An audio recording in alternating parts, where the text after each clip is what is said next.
from a soldier that says, I am the soldier that found the children and moved them to safety. I have never been able to stop thinking about them. And that turned to be Ethan McCord. And I want to encourage people to go to our website at democracynow.org to see the extended interview with Ethan McCord, he was one of the soldiers on the ground, right, yes, who shows yes. up at the scene, gets these critically wounded children, and cannot get them out of his mind. Goes back to base, asks for help, for emotional help, and he said his commanding officer said, suck it up. Yes. And he deteriorated from then on emotionally.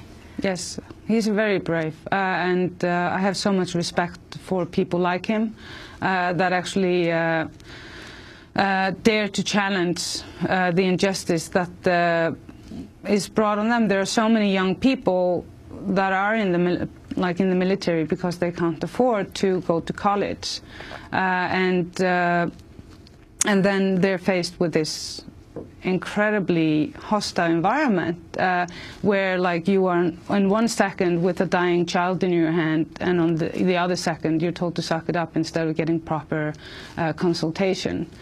I think that is very disturbing because it will bring broken people back home, and that's why there are so many broken things here. I want to turn to the case of the jailed computer hacker Jeremy Hammond, an alleged member of the group Anonymous, charged with hacking into the computers of the private intelligence firm Stratfor and turning over some 5 million emails to the whistleblowing website WikiLeaks. Jeremy Hammond could face a life term. Last Friday, Birgitta Jonsbottir, you read a poem to him outside his jail. We're going to go to a clip of that. I have seen signs. The end of the world as we know it has begun. Don't panic. It might look terrifying on the surface, but inside every human being a choice to act out of fear or love. Earth is calling, God is calling, sky is calling, creation is calling. Wake up now. Generate the capacity for love, for compassion in your heart. Now is the time to yield to the call of growth, to the call of action. You are the change makers, sleepers of all ages. Wake up now. That is Birgitta Jonsbottir, standing member of Parliament of Iceland, standing outside the jail where Jeremy Hammond is now in New York City. Why did you do this? Why, Birgitta, is Jeremy Hammond important to you? In general, all political prisoners are important to me. I don't care in which country or place they are. He is being, in his particular case, is very shocking to me. You know, the fact that he faces up to 45 years in prison for something like that. Explain what he's accused of doing. Well, he's accused of leaking material to WikiLeaks. From Stratfor. Yeah, and Stratfor, I think, was the company that was hired to probe into people that were involved with WikiLeaks lives. In fact, Stratfor, in the trove of emails, the millions of emails that WikiLeaks released, was one from a vice president of Stratfor that had a sealed indictment against Julian Assange, a secret indictment. Now, it's not clear if it's true. This is what has concerned Julian for quite some time now, that if he were, that he could be extradited to the United States and that there is a secret indictment against him. Like, the thing is, I don't see any difference between what the government is doing and then what Jeremy Hammond is accused of doing. So why isn't the U.S. government then held accountable for probing into people's lives like this?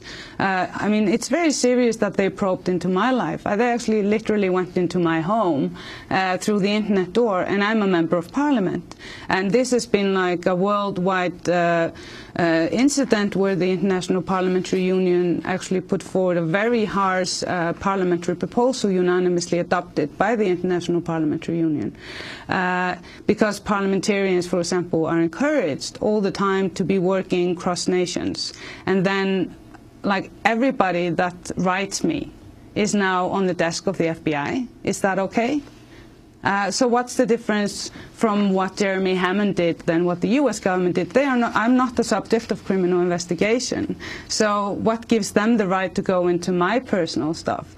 Or what gives Stratford the right to go into Julian Assange's personal stuff, or anybody that's associated with WikiLeaks? I think it is really time to stop the witch hunt on people that are involved with journalism and whistleblowing. And it is of deep concern to me that this country, the United States of America, which had one of the most significant trials in the world in relation to freedom of expression and speech, when Lawrence Ferlinghetti went on trial a long time ago to defend just these values. And many people here... Lawrence Ferlinghetti, the poet and publisher of City Lights. Yes, one of my heroes. And for exactly that and what he stood for. And he's a hero in East Europe. But people might not remember that we who look on the United States today look at the situation like you have moved towards China, not towards Europe. And that is troubling to me, because I really care for this country. Your visit here comes on the heels of a revelation in February by Iceland's justice minister that in August of 2011, Icelandic lawmakers expelled several FBI agents who had flown into Iceland in their own plane, landed, and then describe what happened.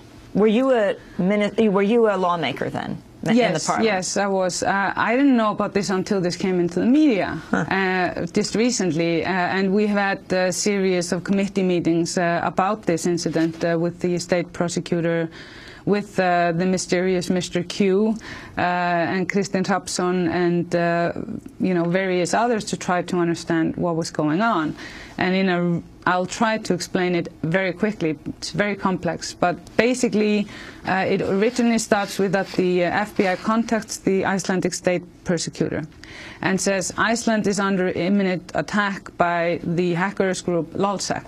They are going to... LulzSec. Yes. And they are going to go and steal all the documents from the state.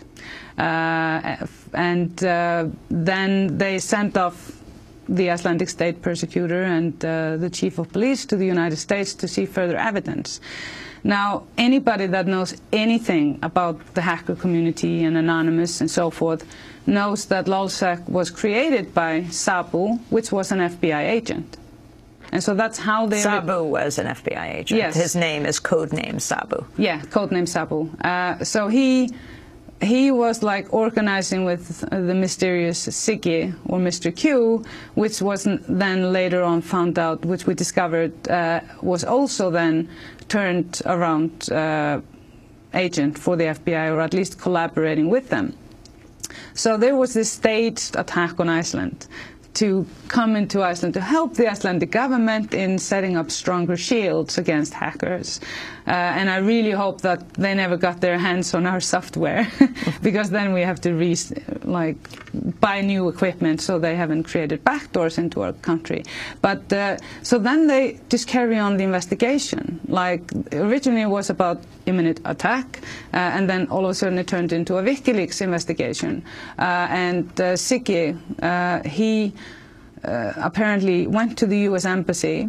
He was then a WikiLeaks volunteer of some sort, went to the U.S. Embassy and said, I want to be an informant. And he spent about 70 hours with the FBI in Iceland, Washington, and Denmark, telling pathological lies about some Icelanders. I want to thank you very much for being with us. The FBI agents were turned around. They were, by the Interior Minister. They flew in a private plane, or in a government plane? Yeah, I think they were I don't know, 10 or 13 or something. And they were told to get out of town? Yes. And they did? Yes, I think so. This is part one of our interview. After the broadcast, we'll continue to talk to her to Birgitta Jonsbottir, about the new party she's establishing in Iceland, a political party, and other issues. So go to our website at democracynow.org for part two. Birgitta Jonsbottir, member of the Iceland. Thanks so much for watching this report from Democracy Now!, your daily independent global news hour. We don't accept advertising or corporate funding, but rather rely on donations from viewers like you. Please make your contribution by visiting democracynow.org. We need your support today to keep bringing you this hard-hitting, in-depth reporting.